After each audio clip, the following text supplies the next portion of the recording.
welcome you to Workplace Futures 2025. Throughout the day, you can use the hashtag online WFU25, just pass on. So, today we're going to talk about FM and AI, but hopefully everything that you need to know. Massive thanks to the sponsors. Without sponsors, we'd probably not be able to do the event. Good morning and welcome to Workplace Futures 2025, the annual conference for the facilities management industry. I'm Helen. And I'm Lewis. We welcome all the delegates at 1 George Street and to the devices and humans watching us through the cloud today. Simone Fenton Jarvis is our host with us here, and Martin Pickard on our online platform. Please do scan the QR code on your name badges and below the live feed. This will enable all of you to submit questions and engage with our polls throughout the day. Of course, you can always raise your hand at the relevant sessions too. Virtual delegates can also use the on-screen chat function. For those of you attending in real time, please note that there are no fire safety tests planned for today. So in the event of an alarm, you should head to the nearest exit and evacuate peacefully to the assembly point across the road. During the conference, you may wish to comment on what you hear on various social media platforms. If you do this, please use the hashtag WPFUT25. There is a free on-site Wi-Fi network available should you require access, but please remember to switch your devices to silent during the conference out of courtesy to everyone else. I would like to thank our sponsors, speakers and delegates, as without you all, this event would not be possible. I know the day started early for many of you, but please spare a thought for the team working here much earlier. Ensuring that the food was freshly prepared, the venue was meticulously clean, together with the security team ensuring that only those who have paid were allowed in. A huge thanks to the AV team, and lastly David, Elliot and Dave at IFM who planned and organized it all. I know David is a petrol head, so this joke is especially for him. What do you call a car with built-in AI? Alexis. Last year we discussed the symbiotic relationship between technology and people, and today we will delve deeper into artificial intelligence and its impact on us all in facilities management. So to get the conference started, let me introduce you to our co-host here today. Known throughout our metaverse as the biggest advocate for human-centric workplaces, please welcome Simone Fenton Jarvis. So, welcome everybody, we're going to get started, and we've got Martin Pickard online. You get yourself. Hopefully he'll be able to pop in later. I know he's going to be on the panel later as well. So throughout the day today, we're going to try and keep it also interactive. So the QR code, if you can all get your phones out and give it a scan, it will open up Menti. If you've not used Menti before, it's an online poll platform where essentially we'll be able to run some polls throughout the day with online people and in the room. And also there's a few open-ended questions at the end of today for there as well, and we'll be using the findings to add to our white paper. So by contributing to the poll, you'll be contributing to the white paper. So as we go through them, please, we'll be playing live results on the screen as well, so you can see what everybody else thinks. So that's always useful. Okay. So, one word to describe how you feel about the use of AI right now.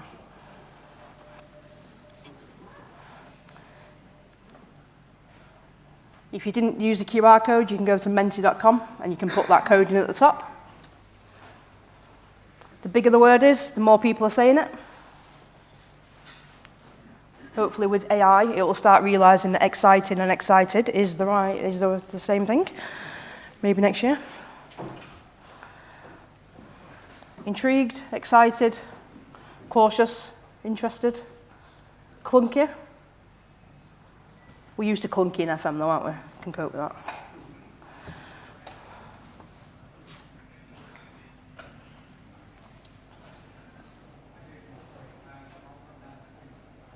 Okay.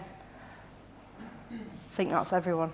So, biggest words then: curious, excited, intrigued, unsure, cautious. So all in all, I'm going to say we're excited, but a little bit cautious about what's to come. I hope by the end of today, you're equally as excited and equally as cautious. Okay, how do we know that AI is rocking up in today's world? You'll be seeing phrases like this. In today's turbulent world, we foster and we navigate, because that's what AI keeps throwing out. You'll also see lots of these rockets and fire signs and all sorts of stuff like that. I recently upgraded my phone, and if anybody else has fallen for this, I got a Samsung with AI built in. I paid an extra few £100 for that AI function. 4 or 5 months in, do I know what it does? Nope. Have I seen any difference? Nope. Did I fall for the marketing? Yep.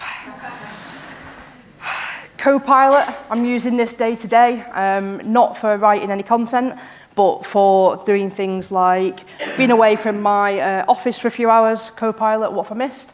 It will summarize my emails, it will summarize my Teams chats, and it will tell me where to focus my attention first. That is really useful. It's like having a PA, but not. Aer Lingus, if anyone follows me on LinkedIn, you might have seen my little rant a few weeks back around live chats, the lack of humanity when you're stuck at an airport at midnight and you really just want to speak to a person. Chatbot started that you were speaking to a person, you're now speaking to a robot. I personally think that's gone one step too far if you're sat at Manchester Airport at midnight with nowhere to go, especially when the pilot says, have a safe onward journey, and you're sat there thinking, I haven't got an onward journey because the plane's not taking off. Gaming, if you've not done VR headset games, it's a little bit trippy, I'm going to say, especially the roller coaster ones, all ones where spiders are coming at you. The biggest impact for me day to day so far has been this bit. People have got access to information like never before. The thing that not necessarily people have got is the knowledge and experience to apply that. So you go into organisations and you are coming up time and time again with people that have got answers from things like ChatGPT by AI. You're there with the experience and the knowledge to complement their information from internal and actually get into the strategy. Is what we keep finding is time and time again, they're skipping out this bit because they've got all the information that they need apparently already. Information plus experience equals competence. Maybe remember that as we go forward throughout today. What's AI got and what's it not got? Finally, I think the badgers are even coming out of the sets with tinfoil hats on. I think everyone's a little bit worried. I think day-to-day AI has been noted in conversations.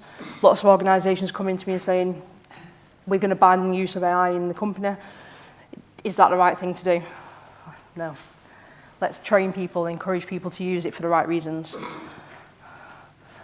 And then if you go back to the slides. Next question on Mentor. Oh, it's already done it, there you go. In the last 12 months, used AI in my role daily, so there's around half of you at the moment. Used AI to write a post for social media. Did you have a rocket or a flame on there? Did you navigate today's turbulent world? My organisation's banned the use of AI. Interesting. 65%. I've totally avoided AI.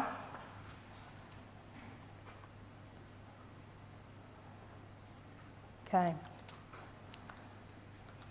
If you go back to the PowerPoint, sorry, it's going to feel a bit Chris Whitty-like.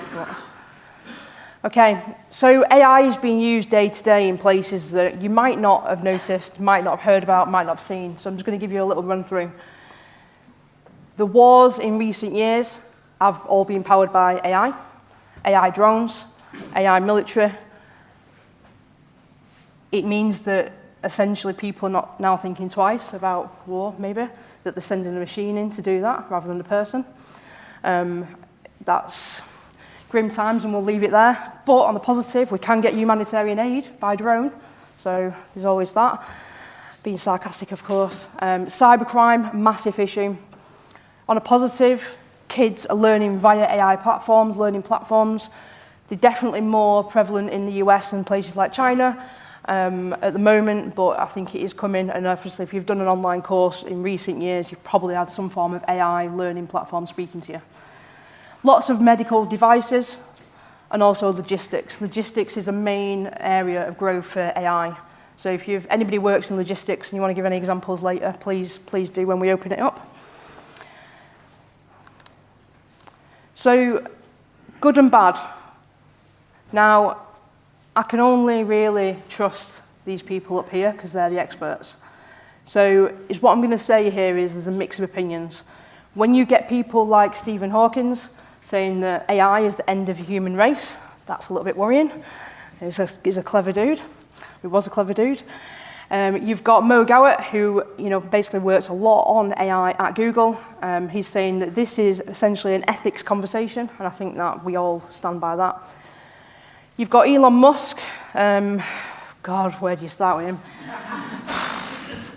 Whole different conference, that, isn't it? Maybe we should do a leadership conference on Musk.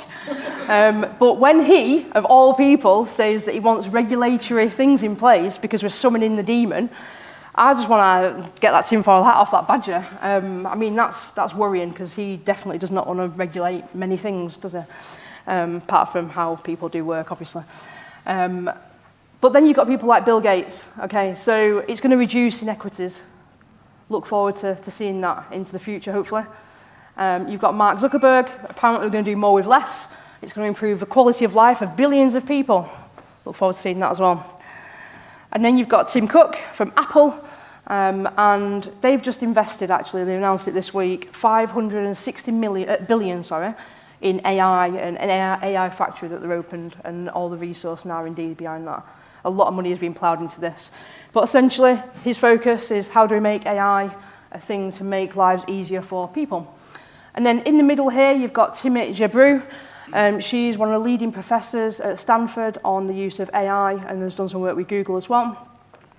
She's been predicting for the last 10 years that AI was coming, and also when it did appear, it was going to be a worrying time for all of us because of the amount of inequities that has been found. So when training models are being trained off the same material, and there's already discrimination and things in that material, and then you're training an AI model that then can't go, oh yeah, that's discrimination.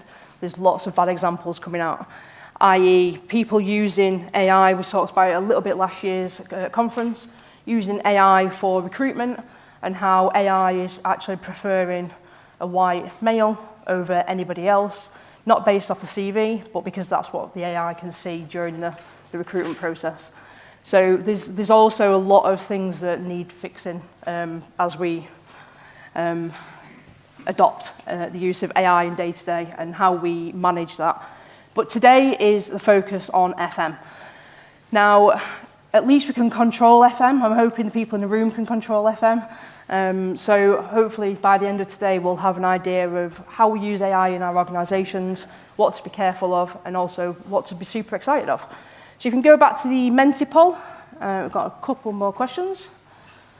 Which of these do you think most benefits, the benefits most from AI integration? You've got workplace design, management, sustainability, maintenance, and security. There's purposely not another, because you know what everyone does.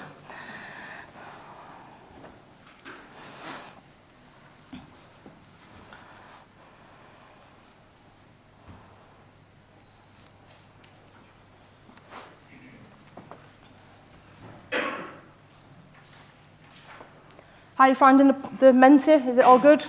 Is it annoying? Do you rather just put your hand up and speak to people? Makes data collection for the white paper easier. Okay, maintenance. Anybody surprised by the results there? Anybody want to add anything to that at this point? No? Quiet bunch. We'll get you talking later then. Okay, so maintenance is the overall winner. And then if we can go back to the PowerPoint, please. Rule number 1 when you're presenting, don't use anything that you can add in or embed. Videos, sound, Mentimeter, technologies just don't want to do it. So, FM. And I've purposely done this as some boring bullet points because I actually wanted you guys to speak at this point. How, day-to-day, in your roles, in your life day-to-day, how are you seeing AI adoption? If you want to just talk to the person next to you, give yourselves a minute, just talk. If you're not seeing it at all, just say, I'm not seeing it. But anything there. Things I've seen, operational efficiency, predictive analytics, predictive maintenance, space planning, utilisation, lots of AI tools there now, survey tools, managing vendors, automating workflows. Turn to the person next to you, what are you seeing the most of?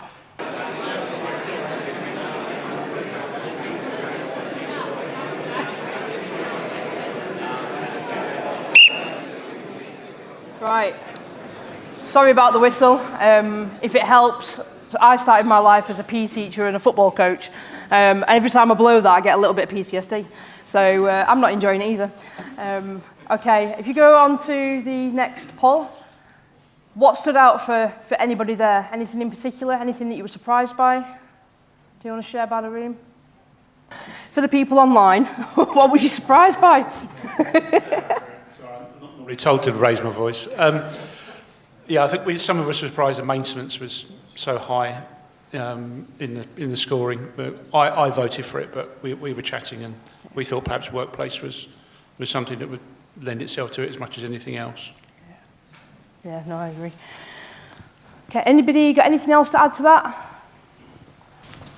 I think management, and that's why I voted management. I think that's where we are at the moment. We're using it for data insights and sort of analytical tools, trying to help us wade through the volumes of kind of processes, documents, and things you got to write and got to read. So at the moment, that's where we're using it and seeing a lot of the benefit. But there's a lot of other areas that I think will help maintenance. But ultimately, you still got to have something to do the maintenance rather than tell you how to do it. Yeah. How do you see AI transform your organisation in the future? There's lots of answers here. We're not going to obviously go through these. These will be part of the white paper after we've done some analysis on it and after people online have responded as well. We'll also put this out to LinkedIn and see what LinkedIn's going to say about this as well. So, okay, if you hop back over to the PowerPoint. Okay, why are we surprised by any of this and why we're here to talk about it today? So as much as AI is changing a lot of things already and having a really positive influence, the thing to be aware of is that AI today is what Snake was on a 3210. It's only going to get bigger and better and bolder. And we've got some speakers today that are going to tell you about how AI is changing their lives and for the positive. And we might even get some of the negative as well. So just bear this in mind as we go through. And I think that is enough of me.